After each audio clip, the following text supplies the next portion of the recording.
The Nevers, Episode 4, directed once again by David Semel and written by Madhuri Shekar.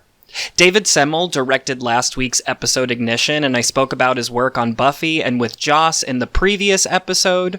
Madhuri Shekar is a relatively new writer with only a few credits to their name, and just like Kevin Lau last week, Madhuri Shekar writes an incredible episode with some of my favorite moments so far that are all beautifully directed by David Semel. Without further ado, let's get into it. We pick up right where we left off, and we're at Mary's funeral. Instead of the scene simply being the touch standing around Mary's coffin as she is buried, the director and editor went the extra mile and added super intriguing juxtaposition. So for those unfamiliar, juxtaposition in film is when two images or things are placed close together or next to each other for contrasting effect. First, we have the touched carrying the coffin, which is then cut to the scene of men carrying a box in the same fashion. As Mary's coffin is being lowered, we cut to a shot of the men lowering a box onto a wagon in the same fashion. We then have a shot of the men wheeling away whatever boxes they're shipping, cut with Lavinia's wheelchair wheels. Red alert, this just in, I have been referring to Lavinia as Augustus's mother, when in fact she is his older sister. My mistake, and thank you to Mitch Gunsler for calling out my stupidity. There's something to be said about the song they're singing as well, and the way the words are juxtaposed as they're said with what we're shown on the screen. Now the battle day is past is sung at the funeral, and we cut back to the men with the boxes.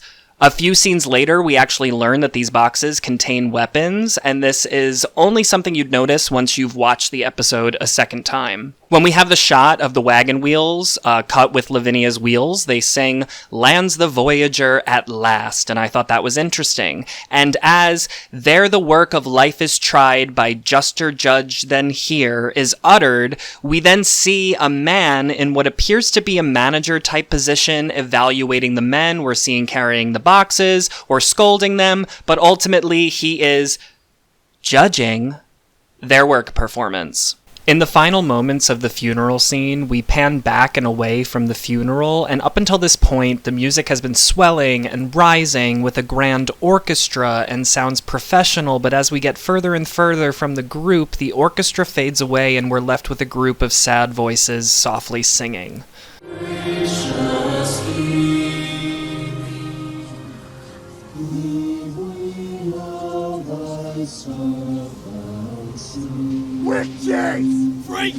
Semel directed a similar idea at the end of the previous episode when Frank was trying to find out if he could hear Mary's song and having silence play whenever Frank was on the screen.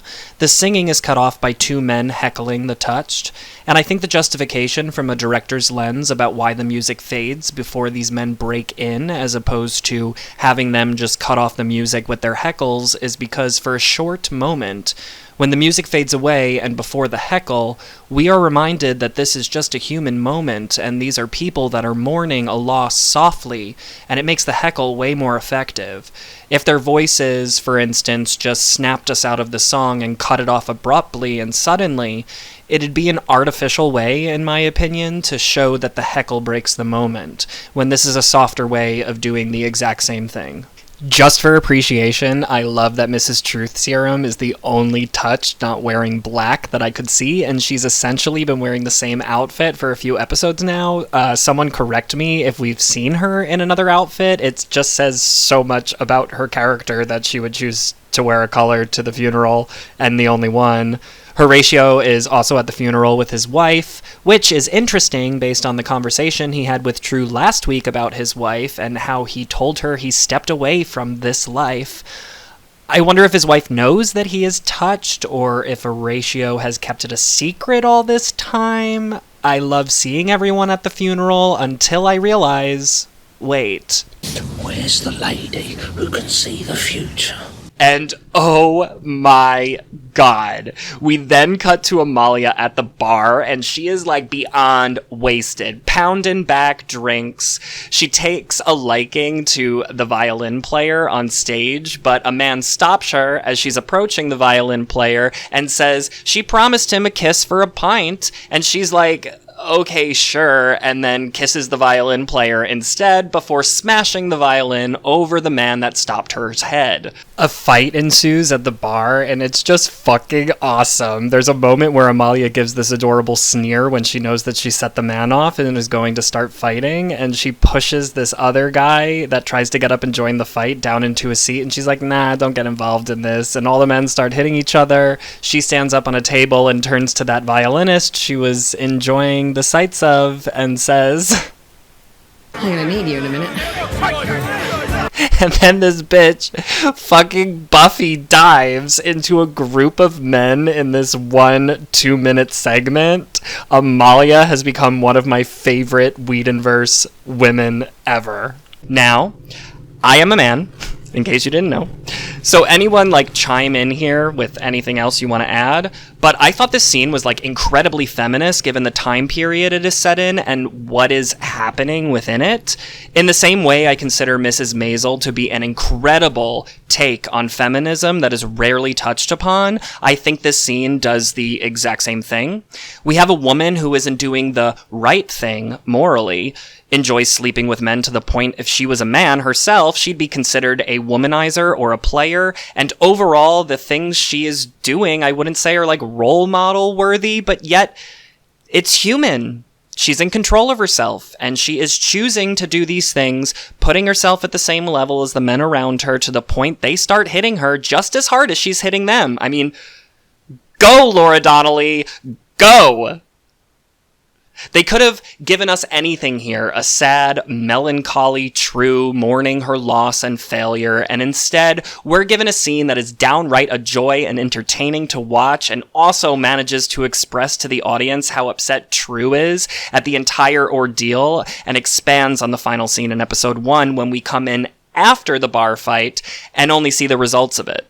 The next scene is Lord Mason coming to the men we saw during the funeral moment, moving the boxes, and throughout the last 3 episodes, we heard Mason talking about unions, and essentially he's against unions and trying to end them before they begin.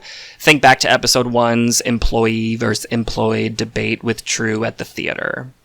The men want higher compensation because they found out the boxes are loaded with explosives, apparently, so Mason addresses the group, throws an explosive on the ground that doesn't explode, tells the men that if they were unstable, they wouldn't be shipping them this way, and to next time, come to him as individuals, not a group like proper Englishmen. Which plants the idea of individuality amongst the group, separating from each other in the development of a union forming. He mentions in private as he's leaving to his sideman that if they don't take the carrot he's offering, he'll start using the stick. So I paused at this moment of the episode because I was like, why is he sending weapons? Is there a war going on in 1896 London that I didn't know about, or is he just selling weapons? Which then led me to ask Siri, hey Siri, what wars were happening in 1896 Britain? And I found out about the Anglo-Zanzibar War, where Britain was at war with a small African protectorate that is considered the shortest war in history, lasting about 40 minutes in length. So I don't think that's what Mason is offering weapons to, but it's interesting, and look, we are learning history as we make our way through the show and becoming smarter every single day. Back at the orphanage, Penance speaks to Harriet and asks where Anil is, the boy she's clearly been sort of inseparable from, and Harriet says he had to go back to school. He gets to. Penance asks her to help find out if the new members of the orphanage are citizens, as it would help clear their names of the petty charges that were cooked up against them, probably just for being touched.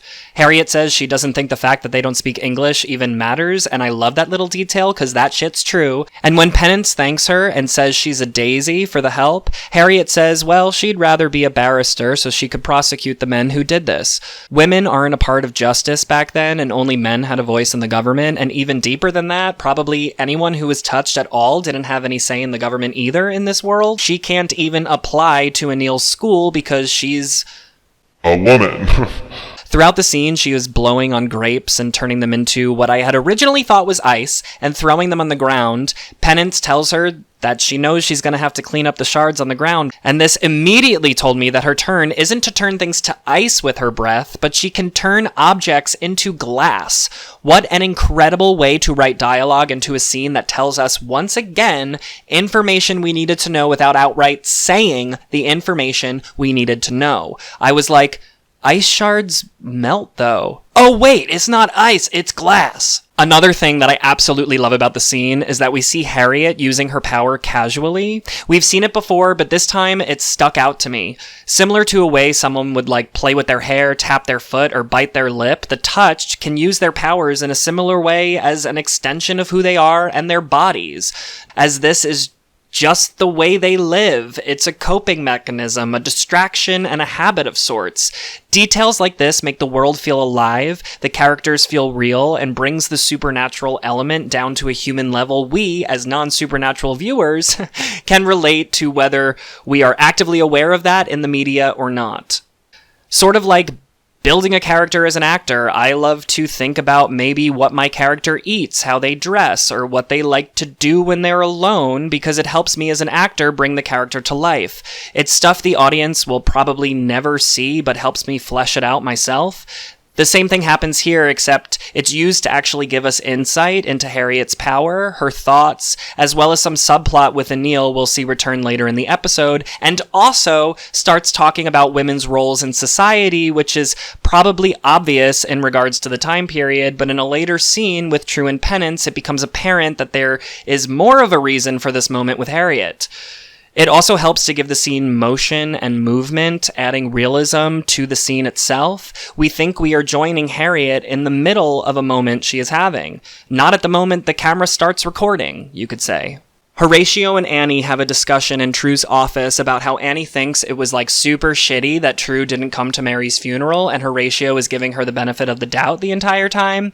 Annie mentions Beggar King sent a wreath. The great big one. To the funeral, which, yes, made me laugh, but also was odd. Why would he send that? Horatio asks if it was the big wreath, and while talking about something else entirely, Annie mentions the large one wasn't signed at all, and it was treated so casually here, but more on that in a later scene once again, because the follow-through between scenes is so good that this is mentioned again when I didn't expect it to be. Horatio questions her about how she could go from working for Malady to Amalia, and Annie says, "You really think they're that different?" when suddenly the doors open. And we get this great moment here as Annie jumps from True's desk that she's been sitting in pretty much the entire scene, rather confidently too, and when she finds out that it's only Penance, she totally relaxes. This tells us again, a super lot about Annie. She's confident, yes, but deep down, she's sort of afraid and submissive to True, only having the balls to sit in her chair after Horatio warns her not to when she thinks True isn't anywhere near the orphanage. True does in fact enter the room, albeit after Penance, and we have a great four-way conversation here. True is saying Malady didn't show to the funeral. Annie is like, wow, the audacity of that bitch. Right, Amalia? Penance says the papers are writing that Malady is responsible for the shooting at the park and that Frank was acting up, while Horatio is questioning Amalia about why she didn't go to the funeral. True dodges the question like she does do and mentions she was attacked by a man named Nicholas Purble that goes by Odium and can, get this, walk on water, and then casually goes, Do violins cost a lot? And I have such a soft spot for lines like this. The wreath line, the violin line, it all ties the moments together and adds to the living world the crew is out to create, and does it really damn well. True has a vision in Mason's office where she hears him talk about a casualty of war and announces she will be taking Lucy with her to go hunt down a list of suspects for the shooter, and mentions it'll take her mind off the events at the park since Lucy is the most broken up about it. As Penance and True leave the room, we have this awesome, incredible, super funny moment where True starts to imitate Penance and says what she thinks she's going to say with her accent and everything. True, sure, and you should have been at the service. You're a bitter poor example to the girl. And Penance responds as True in her accent. But I'm so tough and mean, and I hate sentiment. The conversation shifts then to a serious tone, and True mentions they need to find Mary's killer as soon as possible, and Penance says she can't imagine how many funerals True has been to, and we get this fucking bombshell of information. We don't do that where I'm from. We don't have enough time and we don't have enough ground. I was left here completely alone, with nothing but a mission I was never actually given. Maybe they died, who cares? I'm here, where a woman can be killed just for having a voice. No ground? They left her? Who? When? This is talked about so damn casually that it's hard for me to tell if Penance, understands everything about True, which I don't think she does, but she never once asks True what she means by any of this, which leads me to believe she knows something more than we do, or maybe True just always mentioned she had a mission and Penance just accepts this as her talking about her mission and not necessarily questioning it, but I'm not sure, because I'm led to believe someone would be like, wait, what? No ground? No time? What? Where you from, girl? Balancing a lead character with a backstory we know nothing about with a mission we know barely anything about is hard to do and keep the character likable, intriguing, and have an audience be willing to sit with them for a long while. They're giving us just enough to chew on, mouthing the carrot, if you will, wink wink, but not letting us in enough, while keeping us in with just enough details to hold our intrigue. I would pay damn good money to see the character planning sheet for Mrs. True. True mentions that she was left completely alone in a place that kills women for having a voice. So I think that this is why they are showing women's roles in society a lot this episode. Little Primrose goes to see Myrtle that is beside herself with emotion, drawing pictures. She shows her a series of images and hands Primrose a book. With time, Primrose figures out that Myrtle understood the song and that it tells a story. Shout out to Laura B for absolutely catching this after episode 3, saying she felt Myrtle's reaction was different than everyone else's since she can understand all languages, including whatever language the song is in, which I'm assuming is not anything Earth-based. So good on you, Laura B. So take that. All the critics that said this was just a way to make fun of someone that doesn't speak English and the character is only used as comedy, as Myrtle just proved herself to be incredibly useful and important, literally driving a huge plot element forward. Just like Kimiko in The Boys, who speaks using a made-up language that only her and her brother know, and how this is used as a metaphor for when men and women have a difficult time communicating with each other, shown through her relationship throughout the series with Frenchie. The same thing is happening here, except used as a way to hold on to a mystery and maybe bridge the gap between different cultures they will meet along their journey as a group of Touched.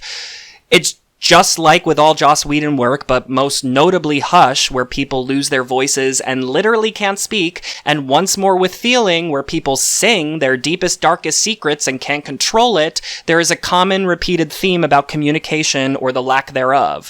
From episode 1, when Myrtle was introduced, I just knew the intended idea for her throughout the series would be this idea of communication. When Primrose figures out what Myrtle is trying to say, she hops off the second floor and into Primrose's arms, and I literally let out a whopping laugh and holler. I can't imagine how frustrating Myrtle's situation must be, as she probably was able to speak English before becoming Touched. So seeing her bond with someone like Little Primrose just warms my dead, cold heart.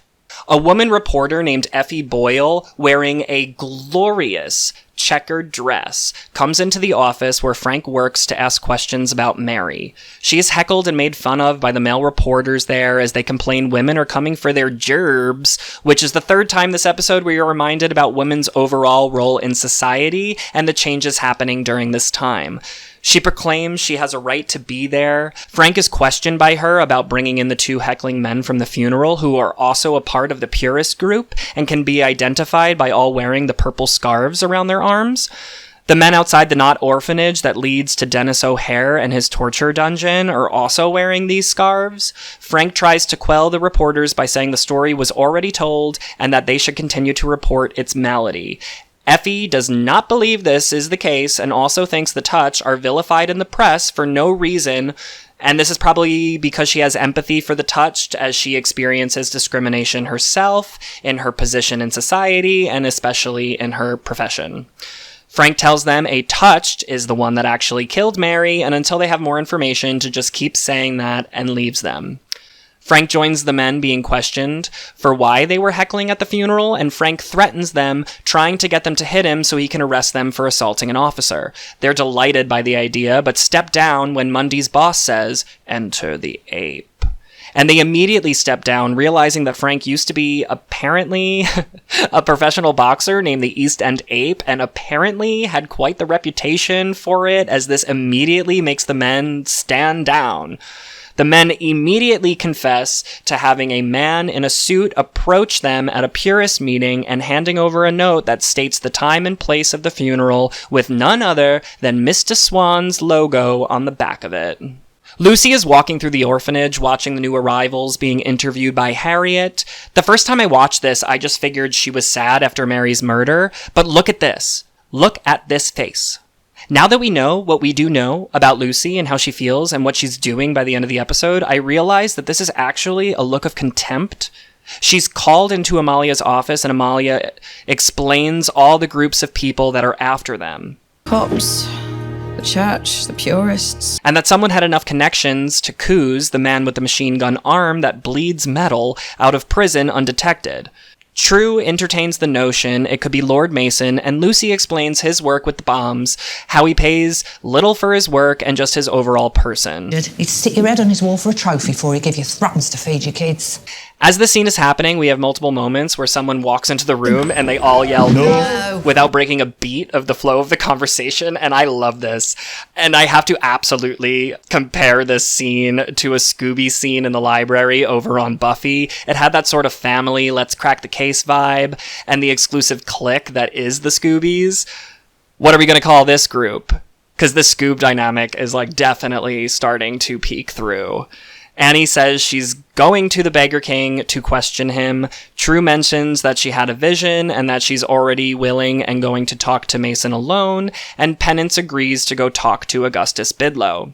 I truly wish I could just play this scene in full for you all because it's that good, but they all go back and forth quickly between all these different ideas of thought and power dynamics between them all, while also poking fun at the fact that Penance has a crush on Augustus. She's still mad at him for what he did at the party. Horatio mentions the Bidlows are responsible for bringing him from Jamaica to England and sponsored his medical training, but after a week in their house, he was thinking of swimming back, and he knows that Lavinia does a lot of work for the touched, when she's actually a fucking two-faced bitch.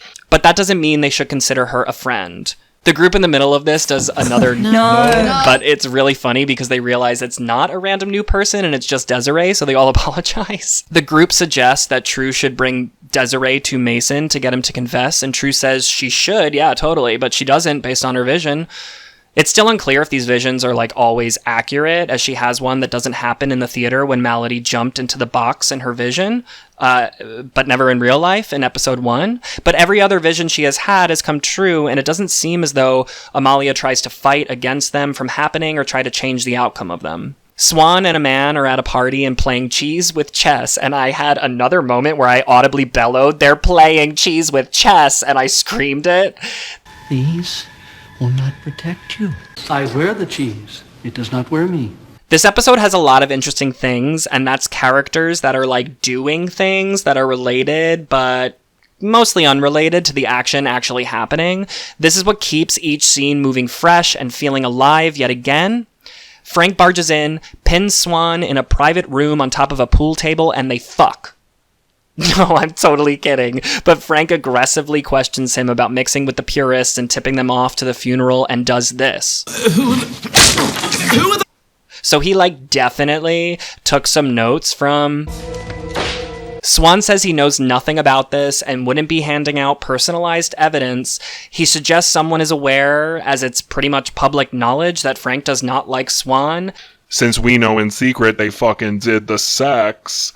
and someone pulled his trigger to set him off as well as lead him in the wrong direction. Schwann is shocked by the notion Frank can even entertain the idea he was responsible for the shooting, as he is not a murderer. It's a great tense scene regarding the history of these two characters, and Frank suggests now he has a one-up on Swann because Mary is dead and he Doesn't fucking care anymore.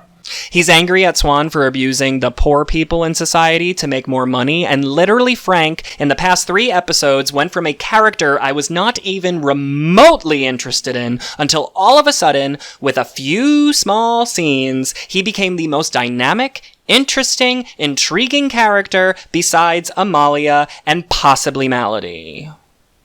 Harriet calls Anil on the phone and tells him to bring the translators to the orphanage from school so they can help translate Myrtle's interpretation of the song, and this is a subplot I love, not the song, Anil and Harriet. Their phone conversation is awkward, and it seems like he doesn't really want to help her, but like finally agrees to. I think Anil wants to leave the relationship with Harriet and possibly start a life at school, or just like isn't feeling it anymore. I love that a character as supporting as Harriet has a deeper subplot going on, and actually almost every character has some deeper subplot going on, which is awesome. Anil, you know I wouldn't ask. Thank you. I love you. We cut to Augustus admiring birds, and I am already on the edge of my seat for this scene, and it does not disappoint. Penance shows up looking fierce as all hell, like, holy shit, that dress and that hat. Augustus is excited to see her, but yet he's not, because he shouldn't be, because his sister, and he said he couldn't be with her, and he keeps going, no, and correcting himself, and the two of them are so incredibly adorable. They're coming for Simon and Kaylee's title as the cutest Whedonverse couple. This is another scene I wish I could play in full because it's that good yet again. But in short, Augustus reveals Lavinia made him do it after Penance expresses her anger at what he did to her at the party. Penance kind of just wants him to be the murderer and just like is like, you confessed, when he's just confused about the situation and trying to apologize for the way that he acted. And she lifts up the bottom of her dress to reveal a wax recording she made to wiretap the conversation and hopefully catch his confession. Well, it breaks and she says her line that is becoming Penance's tagline. Fucking prototype. She finally realized he did not kill Mary. Of course you didn't. You're as gentle as a blush. Oh my god. She ends up telling him that she doesn't have a lot of experience with men in general, and he apologizes in the most adorable, validating way imaginable. Remember my transgressions so that I may re-earn your trust honestly over time. If we are to be acquainted. Originally, I thought them having the moment at the party in episode 2 was a bit early, but now I understand it is actually to make us root for these two and watch Augustus and Penance work to trust and love each other. I am so here for it, and one of them is going to die. He has such a cute moment where he says, I want to be your friend. Oh, and remember how there was a mention of the wreath sent for Mary that Annie mentioned earlier in True's office? Well, here we get You sent the flowers. my heart. Penance asks if it could have been Lavinia anyway, and everything about the scene is perfect, and I could watch it on repeat in the bath for my entire fucking life. Bonfire Annie goes to question the Beggar King and firebends some henchmen away, and we get a scene between Bonfire Annie and this new character we haven't met before who introduces themselves as Nimble. There's sexual tension. Well, I'm wondering what a sweet thing like you's doing round here. Also some gender bend play. This might be a trans individual, a non-binary individual, or just a masculine-appearing woman, but everything about this scene was awesome as well. While hitting on Annie, Annie blasts Nimble with fire, but it turns out Nimble's turn is to be able to produce ice, or possibly glass. I swear to God, if we are going to get a relationship between these two, they might be going for the title that Ruby and Sapphire hold in my heart. But that'll be a hard one to top. Challenge accepted. Hey, can you guys tell I am a Steven Universe fan yet? I absolutely love the way the shot of Annie is framed during the conversation as well. Nimble is placed higher on the screen than Annie is, and it adds to the power dynamic between the two. Basically, Nimble says the violinist that True slept with in the beginning of the episode works with the Beggar King and tells Annie not to kill Odium. That someone is playing the strings and trying to mislead everyone to think it's everyone else but the person running the show. My immediate reaction was to think it was Lord Mason. He's threatened by Swan and sets up a fake letter with Swan's logo to make it appear like he set up the shooting and misleads the Beggar King, all to protect himself. After making a deal with Annie to forget about the opium she torched 2 episodes ago in exchange for stopping the search for the Beggar King and not killing Odium, Nimble, in a grand show of their turn, hops away on their self-made glass/ice. Annie looks like she finds this incredibly hot, or should I say cold. True goes to Lord Mason's home in a stunningly constructed dress that I wish I could wear myself every night of my life, and Mason finally did something interesting to me. He remembers that True was with Lavinia at the theater, and they had met, and offers her a drink in like a very, very charming way. I suspect you've had all the condolences you have room for, so may I offer you a sherry? And I was actually taken back at the way he spoke to True. It's all an act, of course. Without hesitation, he's like, I didn't kill Mary, girl, but I'll keep an eye out if I hear anything at the gentleman's club. The scene continues, and True states she could use Mason's military knowledge, and she asks why someone would make such a grand show of killing Mary in public like that. Well, Mason thinks it's Melody's MO, and True says, for a moment, let's just pretend it wasn't Melody, or a lover, and she says she'll pretend to be Mary, and he'll pretend to be the person that killed her. This leads to a really fun scene where the two are sort of role-playing with each other. True is referring to herself, pretending to be Mary, as a lighthouse and a beacon, and someone that would be killed to send a broad message, and Mason plays along with the act. He says he'd kill Mary because she's an inoffensive woman with no enemies, when True asks why the killer wouldn't kill the leader of the group thereafter. Eventually, True and Mason come to the idea that Mary was killed to rip the heart of the group of orphans, and Mason says she was just a casualty of war. And True is like, oh wait, what? We at war now? And Mason explains the event that came through the city and mocked God. He tells her that this is the enemy, the one that created the touch, not England like she thinks. The entire segment is just these 2 powerhouse people spouting excellently flowing dialogue and just 2 really seasoned actors giving it their all. Obviously, HBO also really liked the scene since the entire talkback at the end of the episode focused on it almost the entire time. True gets back to the orphanage and tells everyone that she's pretty much convinced he did it, but like he didn't confess, but she knows for a fact that he has a source that knew about Mary's song inside the orphanage, and that he didn't tell her who. They contemplate killing Mason, but say he'll just be replaced with someone else. Lucy says he has a warehouse full of munitions they could torch in the night, no casualties, and it would definitely pressure Mason. Frank heads back to work and is scolded by his boss for attacking Swan the way that he did. When the superintendent calls him into the office, he thinks he's getting ready to be reamed out, but when he opens the door, Melody has the superintendent with a wire around his neck. Melody is upset about the papers claiming she killed Mary and has come to confront Frank, as he heard he could help her and stop the lies from things Mary told her. In a great moment, she says everyone was crying and singing at the funeral, and that I was in the box. I'm not too sure about the logistics of how this works. Like, did she climb out of the box before they buried it? Wouldn't there be grave fillers filling in the grave? Maybe she just killed them too. Ultimately, it's like just a cute one-off moment to show how crazy she is, and it doesn't change the course of anything, so I'm like, fine if it doesn't make much sense, but it still could in time.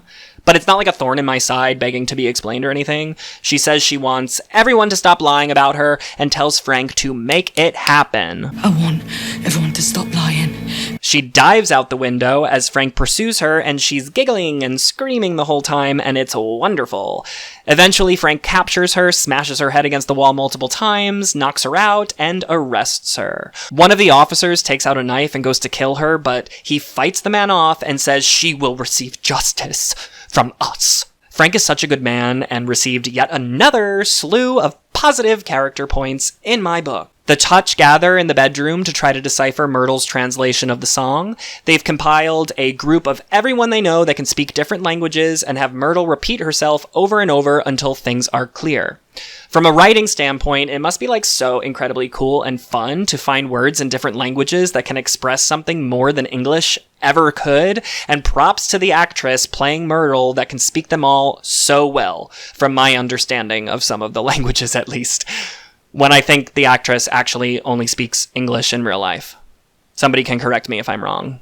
True, Lucy, and Annie go to the Beggar King's warehouse at night to set it ablaze. They run into a group of the Beggar King's men, and True says they can't kill them because she promised Penance. Damn. So instead, she uses a cute little gadget Penance made that releases gases to make them all go sweep, sweep.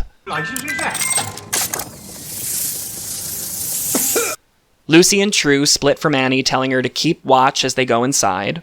The lighting inside the warehouse is, stunning. We have warm light and cool light on either side of True's face, and the way the light travels through the windows is, wonderful. It looked incredible on my television. True suggests they should check the shipment, and Lucy is like, I don't know. I think, people are, coming. And True tells her to open the crate for her, to which she totally hesitates. Well, True opens it for her and reveals rocks, not weapons. Lucy's like, what's going on? They swore.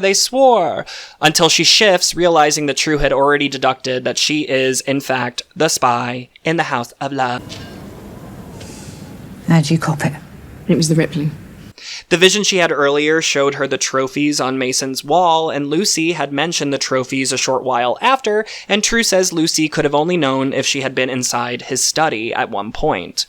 Once again, I am marveled at the way the show handles revelations. Normally, or more often than not, shows will have a music shift or the equivalent of a dun dun dun moment, but here there isn't any music. Nothing shifts between the dynamic in the scene except the stuff between the two characters, and not one of them says, you are the spy. It's just something we are expected to follow and figure out, and honestly makes the moment kind of more shocking. I didn't expect this from Lucy, and it really broke my heart for True. True states that she wishes it wasn't Lucy, as everyone else expects her protection, and Lucy was the first woman that walked into the orphanage as an equal, and someone True felt she could lean on. You were the first woman to walk through those doors. Lucy says she didn't know Mary would be killed after handing over the information, but True does not care, and Lucy breaks down, telling True she doesn't know fuck about the world. She talks about these war stories, but doesn't know which war. I broke my son to pieces. She then gives an absolutely gorgeous, gripping monologue, how everyone thinks her son's death, when all his bones broke, was sudden, but it actually wasn't. The bones breaking were sudden, but he cried in pain for longer than she was in labor, and it's been 3 years since she touched another person, and Mason promised her he'd find a cure for her condition. That might possibly be the connection with Dennis O'Hare and Lavinia there, maybe? And True says, well, he's just feeding her bullshit. She says, it's better than what you're feeding us, True. You're feeding us this idea of a better world. It wasn't supposed to be like this. I don't know what happened. So, True just randomly drops these bombs sometimes that tell you so much, but, also so little. Naturally, Lucy is like, how did you know how it's supposed to be? Did you make this nightmare? And True once again just says that she was left behind. True goes to shoot Lucy, and they have a great fight scene where True is chasing Lucy, and Lucy is blowing up the boxes. Eventually, True pins her down, and Lucy touches the ground, making a crack all around them in a display of power that makes you realize just how freaking dangerous Lucy can be. The fight ends, and Lucy is kind of scrambling around the floor, looking for her elephant pendant that Penance made her because it fell off during the fight. And okay, I love this scene, don't get me wrong, but I am slightly confused. But perhaps this is purposeful. Lucy has her gloves off, and the floor is exploding, and the boxes are exploding when she touches them, but she gets herself up after the fight by, touching one of the boxes, and nothing happens, and then she picks up the pendant with bare hands, and, it doesn't explode. This could have been, a cool moment to show how taxing her turn is, more than we already heard from her monologue about her son, by showing, her trying to get up, she touches the box and it explodes, and she's kind of trying to get herself up, but everything's exploding and she's falling over and she's hurt. But maybe this is also a moment, maybe this is purposeful, maybe there's a hint here that she can control her powers, but I would expect her to be whoa, or True made her powers stop, but then Lucy would be what did you do, or something. I don't know. Or it could just be an overlook to make the scene emotional. I don't know. What do you guys all think? When True is just about to shoot her, she decides against it and tells her that Annie and her are putting her on a boat and she is never welcome back to London again, which of course means she'll be coming back later or just laying the seeds for that type of thing to happen. She ends up telling True where the real munitions are and they light them on fire. Mason receives a call of the news of his storage burning, and he's upset. Malady is hanging in her cell, talking to a higher being, sort of praying, saying, "This is your plan. I am your instrument, so play me." It's creepy and delicious, and Malady is so fucking awesome. I love her. True and Penance talk about Lucy and what True found out about her. Penance says she's happy that True spared her life, and True says that she didn't spare her life, Penance did, because of the pin, and that Lucy wouldn't leave without it, so it kind of tapped into True's humanity. She confesses to Penance that Lucy was right about not knowing how any of the girls are doing, and she finds it difficult to get close to them. Penance, in the middle of this exchange, outbursts that Augustus is touched and that he can control birds. She says that Lavinia does not know about it and that he's afraid to tell her, but True cheekily says, He's not afraid to tell you. Harriet and Little Primrose and Myrtle come in to tell Penance and True about the translation of the song. You, Mrs. True. She said it to you. Another scene I wish I could play in full, but the translation is, "You're not alone, Amalia, my lonely soldier. Something about wearing stripes. I didn't leave you. I went inside the city. I was damaged or possibly incomplete. I had to heal. Soon we will all be ready, but it's dark. There's darkness." Then she addresses all of the touched in full to gather and protect each other because of the dark. And True just, loses it. I think it's the first time we see her lose it. I'm crying, she's crying, and we don't even know the context of the full message, but I can literally feel the meaning this has for True through the way she reacts. Bravo, Laura Donnelly. Seriously, bravo. This message continues. Find me. Let them help those that will. Come below and find me. Come before the dark, and we can save. But that's where the song ended. Obviously, because Mary was shot. Harriet sort of deduces from True's reaction, and she says, well, that wasn't Mary singing, right? But it was someone else talking through her. And we've heard True say Mary is the voice of the Galah before she was cut off. Then who? Who do we need to find? True says nothing. The music swells. I have chills running up and down my arm. And just as True makes eye contact with Harriet, the episode ends.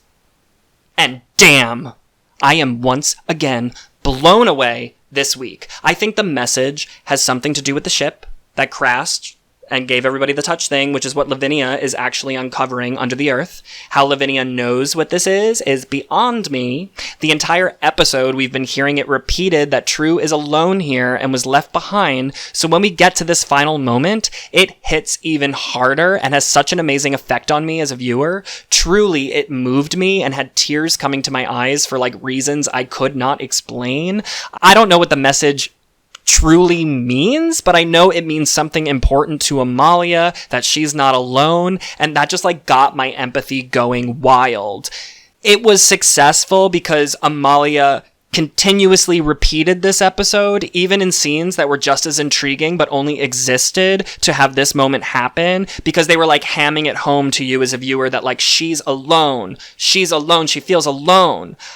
I cannot wait to see how this all turns out, and I'm still saddened by the fact that Joss won't finish out overseeing the show. I really do hope that they follow his initial plan, because he is definitely proving that there is a grand plan and thought that happened and went into this, and I don't feel like anything is a red herring and just there to distract the viewer and lead them down a fake rabbit hole, and it doesn't feel like filler. It feels like it's all adding to one mystery. God, it was so good.